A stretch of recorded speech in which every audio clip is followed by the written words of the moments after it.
With the announcement of Pikmin 3 on Switch, I really need to come out and say this. Wii U was a far stronger console than Switch at this point in its lifespan. Wii U by this point had games like Pikmin 3, The Wonderful 101, New Super Mario Bros. U, Nintendo Land. Switch has, I don't know, Mario Odyssey, ARMS. Like, basically, all of the really, really strong games in Switch's library are essentially Wii U ports. And if you didn't own a Wii U, well, for one thing, you're not a real Nintendo fan. But for another thing, it just means that you sort of bought into the hype or the negative publicity that the Wii U was a bad console when it really was anything but. Pikmin 3 would not generate so much interest and hype if it was a bad game, right? And having played Pikmin 3 myself, I actually just streamed it just recently.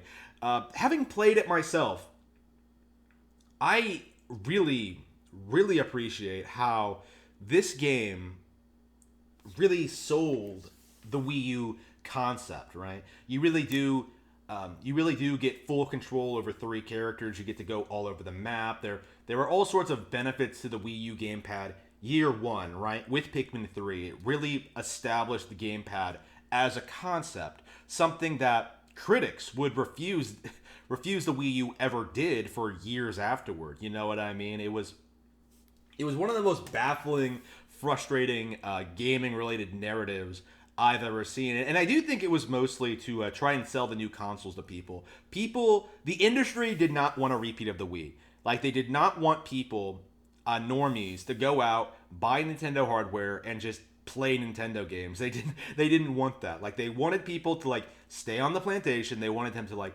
shell out $60 every year for Call of Duty, for GTA, paying all these microtransactions, paying for DLC, right? We was not an accident.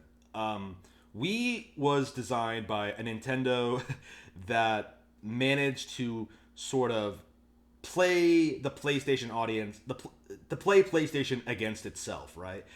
We was affordable.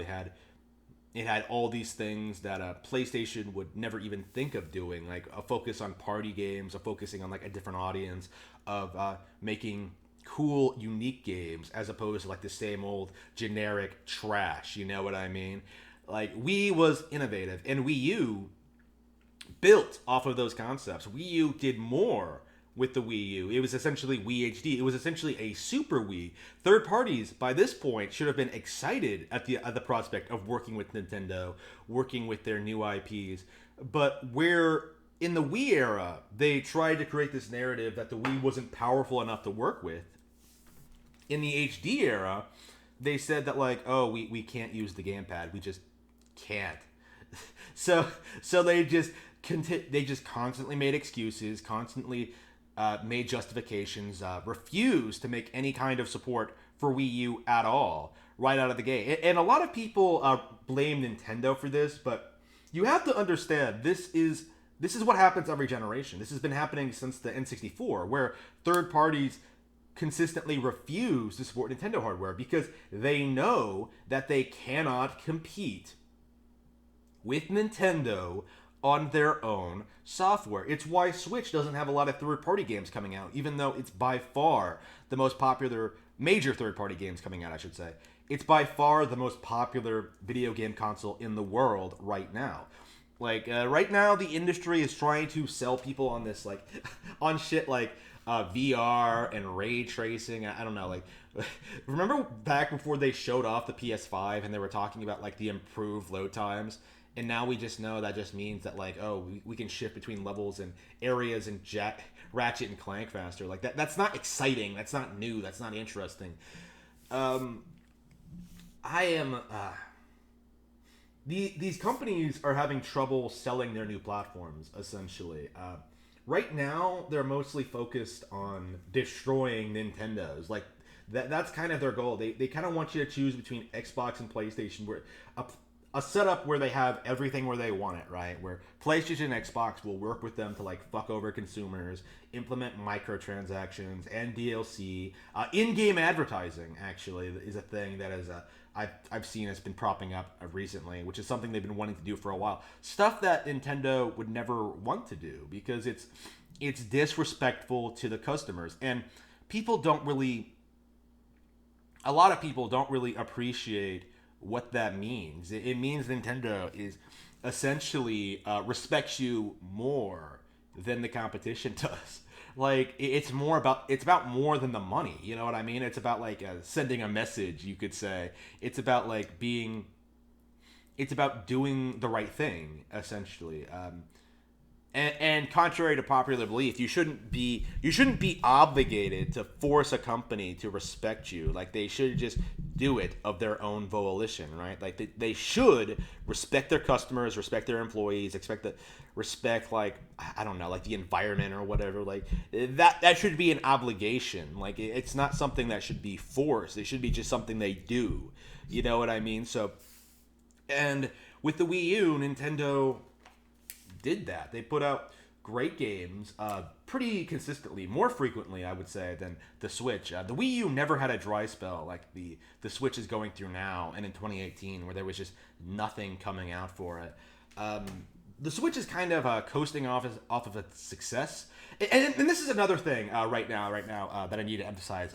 Normal people don't play through a game in a weekend. And that really needs to be said when it comes to like games on the Wii U, because I remember, like, this is kind of the thing I'm noticing now as well, is that, like, people online will play through a game in, like, a weekend, stream the entire thing, and then just be like, okay, what's next? Normal people don't do that. Like, normal people take, like, a couple of weeks or months to get through, like, major games. I remember it took me, like, a month to get through Skyward Sword, because I was like, really, really busy in my personal life around that time. Things like that, you know what I mean? Like, normal people are still playing Animal Crossing. Normal people are still playing Breath of the Wild, Mario Odyssey, basically everything that's already available. I myself need to get through Dragon Quest XI and things like that. I have plenty of things to play. Anybody who's uppity about Nintendo not constantly releasing new games, they don't understand what goes into the business, essentially. This is another issue entirely. This kind of goes into like the Nintendo Direct thing and why people shouldn't be expecting like major announcements every single time. But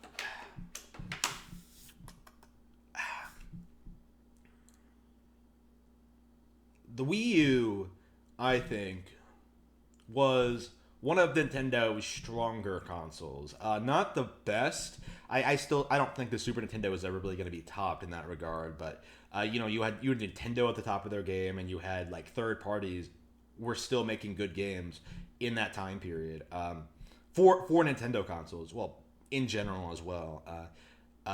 Things were just better back then.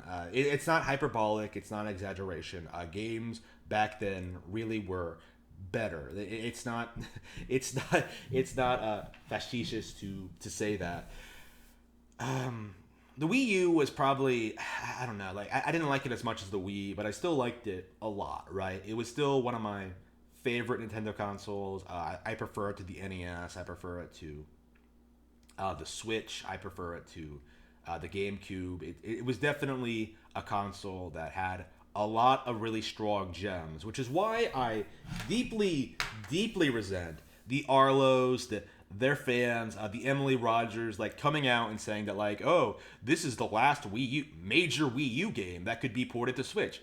No, it fucking isn't. Like, what are you talking about? We still don't have 3D World. We still don't have Devil's Third. We still don't have Starbucks Zero. We still don't have Color Splash. I don't know. Like, a lot of these people kind of, like, skirt around the issue.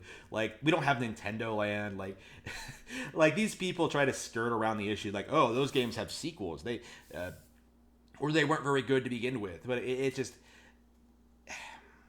The fact is, Switch has been subsiding on primarily Wii U ports for the longest time, since day one. Like, its big, major day one release was a Wii U port, and Zelda was a game that was developed in the Wii U era, and I think that's the big reason why it sort of excels far beyond anything that Nintendo's made before or since. It was like essentially Iwata's final.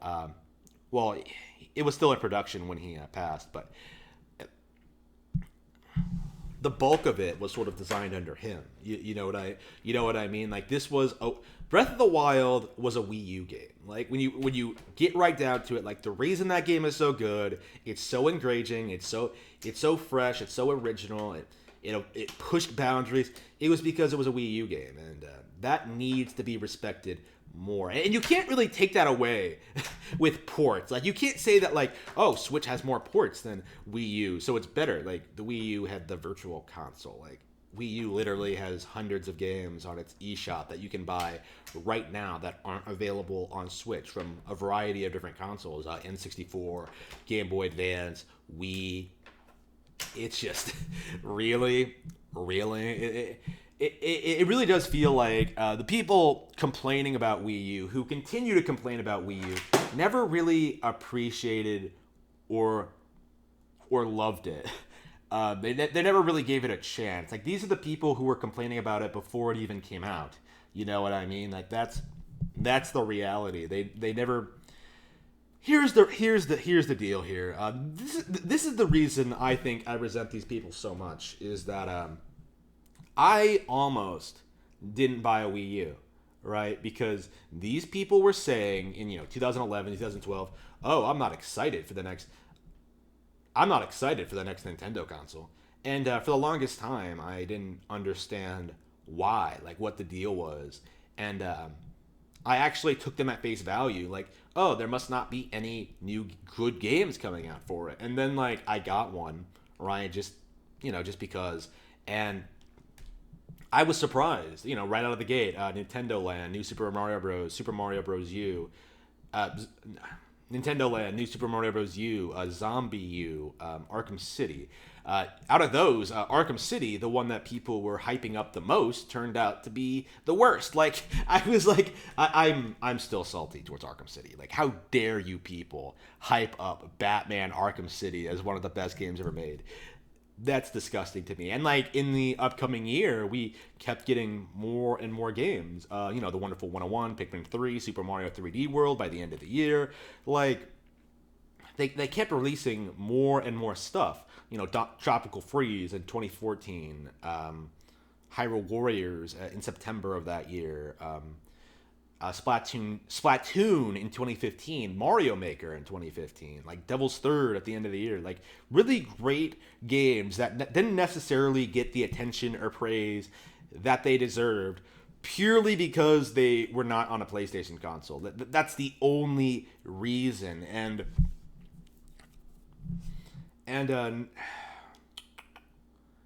I find it very disgraceful that people are somehow spinning the re-release of Pikmin 3 on Switch 7 years later as some sort of like death nail for the Wii U. It's like the 3DS thing all over again, where people were proclaiming the 3DS dead, like for no real reason. Like up until its release until like 2019, there were people like making videos about how the 3DS was totally dead now. It's just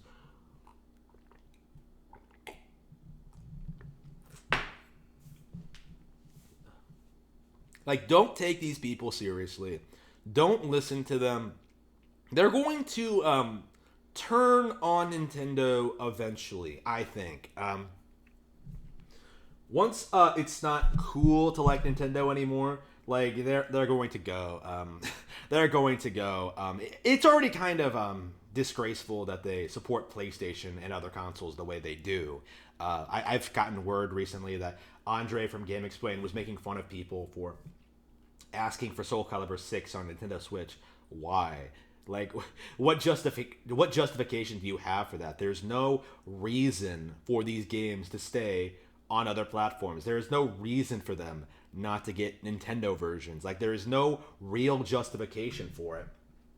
And no one is able to sort of explain why it keeps happening. You know what I mean? Especially when there's a very clear vocal demand for years for these games to be on Nintendo hardware. It's pathetic. It's sad. it shouldn't be respected, and I think it needs to be addressed more. These negative Nancys, these pretendos, they're not so much Nintendo fans as they are people who sort of weaponize Nintendo or gaming to sort of promote themselves and their brands and like whatever field they're involved in, like the Michael Pachters of the world, right? Crying that Nintendo is doomed every year in order to like to push your own interests forward. You know what I mean? Like, I think it's understood that Pachter does that, but I don't think it's understood that like Arlo does that. That all these people do that. You know what I mean? Like, these people are only relevant because they complain about Nintendo over the internet, and that is absolutely not someone you should be going to for your Nintendo news.